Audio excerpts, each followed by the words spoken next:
سلام به تویی که الان داری این ویدیو رو میبینی. میدونی چرا؟ چون تو از اون آدم‌هایی هستی که دنبال رشدن، دنبال بهتر شدن، دنبال ساختن یک نسخه قوی‌تر از خودشون و امروز قرار 5 تا چیزی رو بشنوی که اگر وارد زندگیت کنی رشدت دیگه خطی نیست و شاید حتی غیر قابل باور باشه. حالا بریم ببینیم آدم‌های باهوش چطور از هوش مصنوعی استفاده می‌کنن تا به جلو شلیک بشن. بذار از یک واقعیت ساده شروع کنم. امروز بعضی ها هنوز فکر میکنن AI فقط ابزار تکنولوژیه، فقط برای برنامه نویس هاست، فقط برای شرکت های بزرگه. اما آدم های باهوش یه حقیقت رو فهمیدن.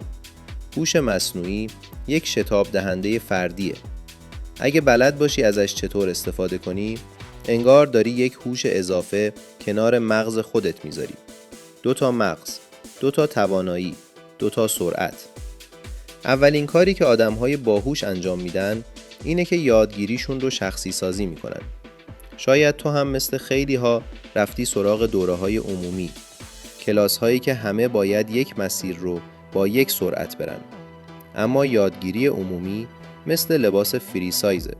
شاید به همه بیاد، اما به بهترین شکل به هیچ کس نمیشینه.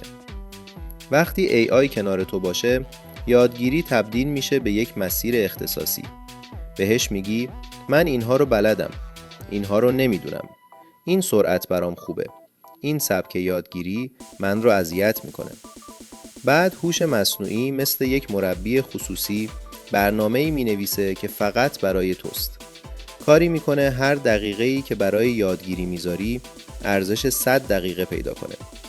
وقتی این سیستم رو شروع کنی خیلی زود میفهمی چرا بعضی‌ها به ظاهر تو همون زمان تو 2 برابر رشد میکنند. و اجازه بده همینجا یک درخواست کوچک ازت داشته باشم.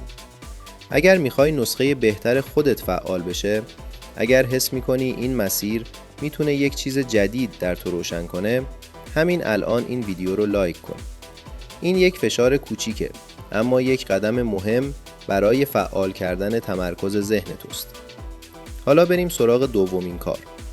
آدم‌های باهوش یاد گرفتن که کارهای تکراری رو باید بسپارن به AI. جمع‌آوری اطلاعات، دسته‌بندی داده‌ها، تبدیل فایل‌ها، نوشتن پیش‌نویس، تحلیل اولیه، اینها زمان و انرژی زیادی از آدم می‌گیرن. اما هوش مصنوعی مثل یک موتور پردازشی بی‌وقفه است. خسته نمیشه، حواسش پرت نمیشه، از چیزی متنفر نمیشه و هیچ وقت نمیگه حوصله ندارم. بهش میگی این مقاله ها رو بخون، این اطلاعات رو دسته‌بندی کن، این متن رو خلاصه کن و در چند ثانیه برات کاری رو انجام میده که شاید خودت نیم ساعت یا حتی 1 ساعت براش وقت بذاری. آدم‌های باهوش فهمیدن که انرژی ذهنی ارزشمنده. اگه قرار باشه خسته و بی‌حوصله بشی، باید در خلاقیت خسته شی، نه در کارهای تکراری.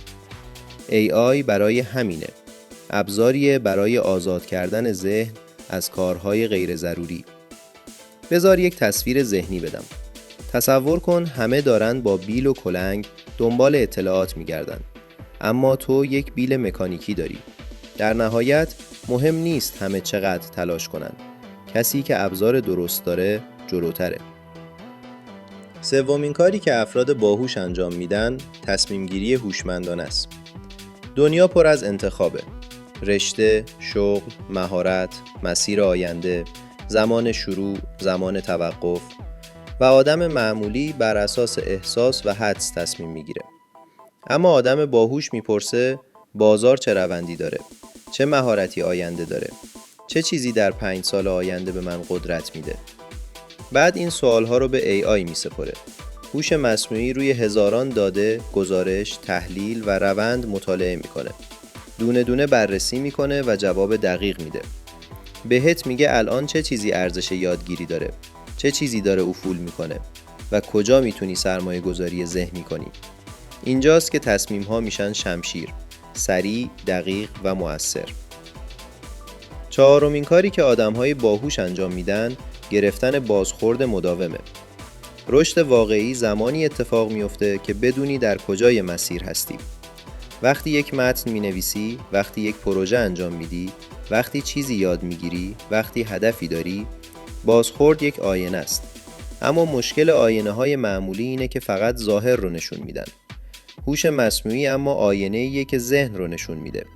وقتی ازش کمک میگیری، میتونه بهت بگه کجای کارت قویه، کجاش ضعیفه، چطور بهترش کنی، چطور سریعتر پیشرفت کنی. این یعنی رشد روزانه، نه رشد شانسی، نه رشد اتفاقی، رشد محاسبه شده. و اینجاست که باید ازت بخوام مکث کنی و یک چیز مهم رو با خودت مرور کنی. اگر قرار بود امسال فقط یک مهارت رو با AI بهتر کنی، اون مهارت چی بود؟ همین الان همین سوال رو توی کامنت ها بنویس. شاید اولین قدم یک مسیر جدید برات باشه و شاید جواب همین یک سوال یک نسخه تازه از تو رو فعال کنه. و اما پنجمین کاری که آدم‌های باهوش انجام میدن، ترکیب خلاقیت انسانی با قدرت بی‌نهایت AI. اینجاست که جادو اتفاق میفته.